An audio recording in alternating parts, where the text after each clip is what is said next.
Prime Minister Sergey Lavrov will make a two-day official visit to India as per the latest information put out by the Ministry of External Affairs. The visit is the highest level of engagement between the Indian and Russian government since Moscow launched war against Ukraine on 24th of February. Now, this visit is important because this comes on a day when British Foreign Secretary Liz Truss and US Deputy National Security Advisor will be in India as well.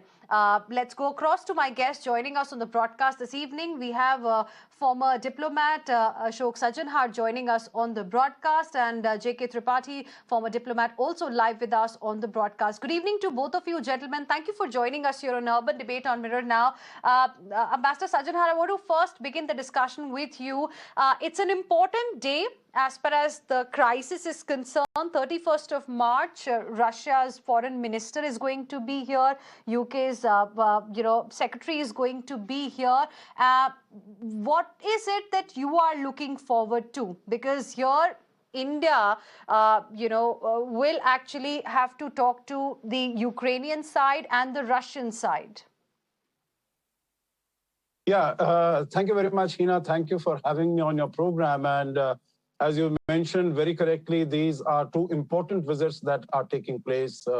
Tomorrow, Sergey Lavrov is going to be here. I think that's going to be important because although we have had conversations between our Prime Minister and President Putin on several occasions, but the focus there used to be how to take out our students and our nationals from the various cities of Ukraine. Now, that task has been completed.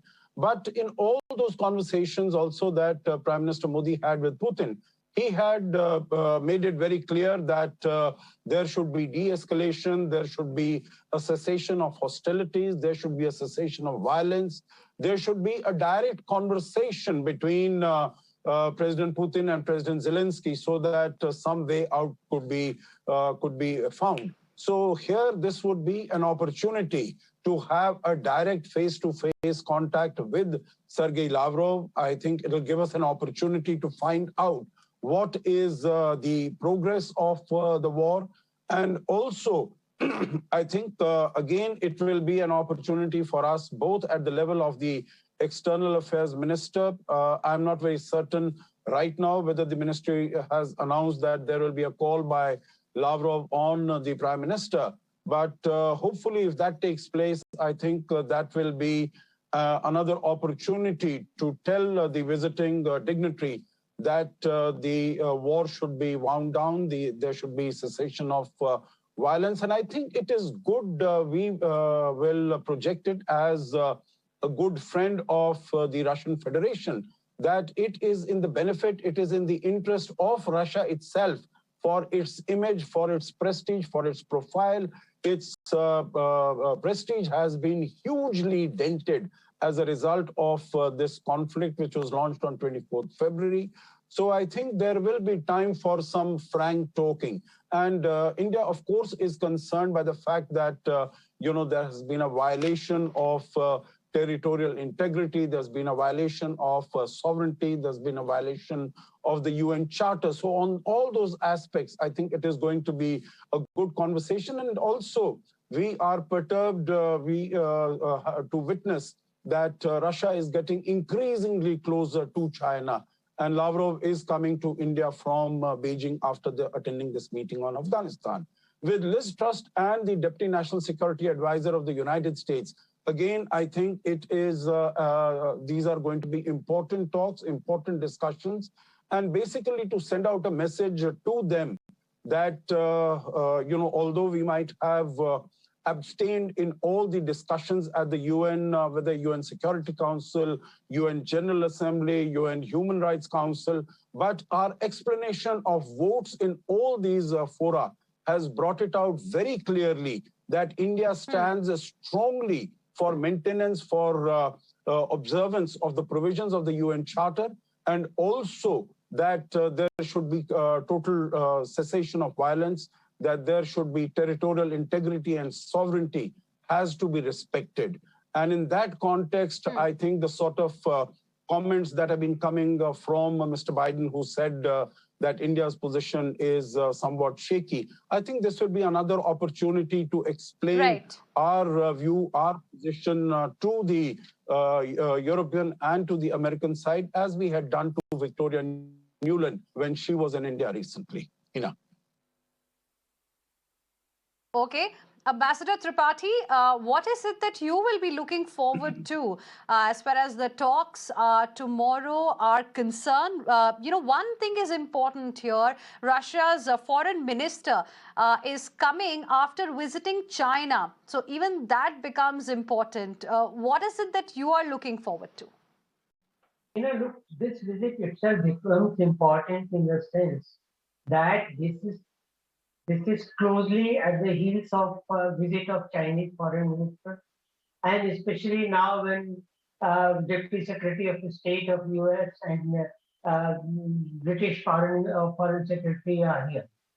You see, the thing is that as Ambassador Sajanhar has very correctly pointed out and analyzed, that our stand has been all through this time, our stand has been that we do not support any kind of violence. We do not support any kind of violation of UN Charter. But what we support, what we are for, is that the differences should be resolved through negotiation, through diplomatic means. And this is what we have been telling every time. Now, in this visit, I think what Lavrov is seeking is whether India can keep its stand intact in sake of pressure from US and West. Because we have abstained and we had our own reasons to do so. So we will be able to explain it successfully to him, I suppose. And the second thing, more important in this present context and present situation, is that what are the ways and means to keep as it is, if not develop further the bilateral trade relations and bilateral political relations, our supply of fuel from crude from Russia, our supply of arms and ammunition and spare parts from Russia. These are the things which are going to be adversely affected if the sanction remains or if the sanction is hardened. So these things are of mutual interest, and then ruble trade in ruble. Like there was a news that they would be trading ruble, but later on it was clarified that no, so far there has been no proposal like that. So might be these things, and then if the visiting dignitary meets the Prime Minister, perhaps there would be again some discussions about how to get over this war situation, how to get over the hostilities, and how to ensure that the negotiation progresses further. And I think in that sense, the backdoor of Channel 2 diplomacy will matter. And I'm sure that India would be doing something through this channel as well. Okay, so of course, all eyes are going to be on the talks tomorrow. But there's one more issue that I want to quickly discuss with both of you, gentlemen. Ambassador Sajanhar, to you first. Yesterday, talks happened between Russia and Ukraine, and they continued for about 3 odd hours. And after that, Russia suggested that it's ready to cut some military operations in Ukraine. Many, of course, saw it as the beginning of de-escalation. But we haven't really seen that happening on the ground. My colleague Deepak Bopanna just got us a live report from Kyiv in Ukraine, but it's not really the action. The words are not really translating into action, it seems. Yeah, you're very right, Hina, when you say that. And I think there was great hope, optimism, and expectation that the level of the intensity of the conflict would be wound down, at least as far as the capital city Kiev is concerned, and also as far as Chernihiv is concerned. But what we have seen or what we have read and heard is that developments on the ground have been quite to the contrary, which is disappointing because what it means is that, and this has been becoming evident for quite some time, that what Russia says and what it does, there is a huge gap between it. Meaning right from the beginning, what it had said that it is a special military operation and it's going to be, what it really indicated was that it is going to be short, brief and all, but now it has continued for more than a month. Then Russia had said in between that there will be no attacks on residential areas, on hospitals, on other civilian infrastructure. But we have seen over the last month plus that that promise, that commitment has also not been adhered to. And now this is the latest thing that there has been increased shelling both in Chernihiv and also in the outskirts of Kiev. This is disappointing, and it again further brings down the credibility of Russian commitments. So I think across the globe, and particularly those countries which have good relations, good equation with Russia, like India, I think we need to advise them that it is high time that the intensity of the conflict needs to be reduced, and we need to find some way out through talks and negotiations. Yeah. Right. Ambassador Tripathi, what is your view? Because most of us really thought that what happened yesterday was a big breakthrough as far as this conflict is concerned.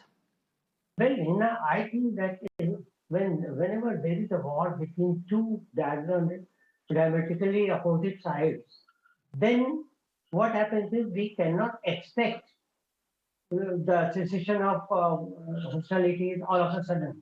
Like yesterday Russia said, and today everything will come to a standstill. No, it will take time. And in that time, both sides will try to gain some point or some ground, so that when they sit again on negotiating table, across negotiating table, they have something to say. I think that Russia will first try to consolidate its position in the southeastern Ukraine, so to say, like Donetsk and Luhansk and Mariupol. And then Russia can announce that, okay, we are de-escalating, we are moving out of Kiev and out of Chernihiv. So this is, I think that has been perhaps his strategy, and he is following that. And I think in another 3-4 days, you will see, for 3-4 days, you will see the heavier and more intensified shelling in the southeast. And then Russia would announce its withdrawal from the north or west. That is my analysis, what my prediction or my analysis is. Okay, interesting. Thank you very much, Ambassador Tripathi, Ambassador Sajjanhar, for joining us here on Urban Debate on Mirror Now this evening and sharing with us your perspective on this developing story. We'll, of course, be tracking the story very, very closely ahead as well.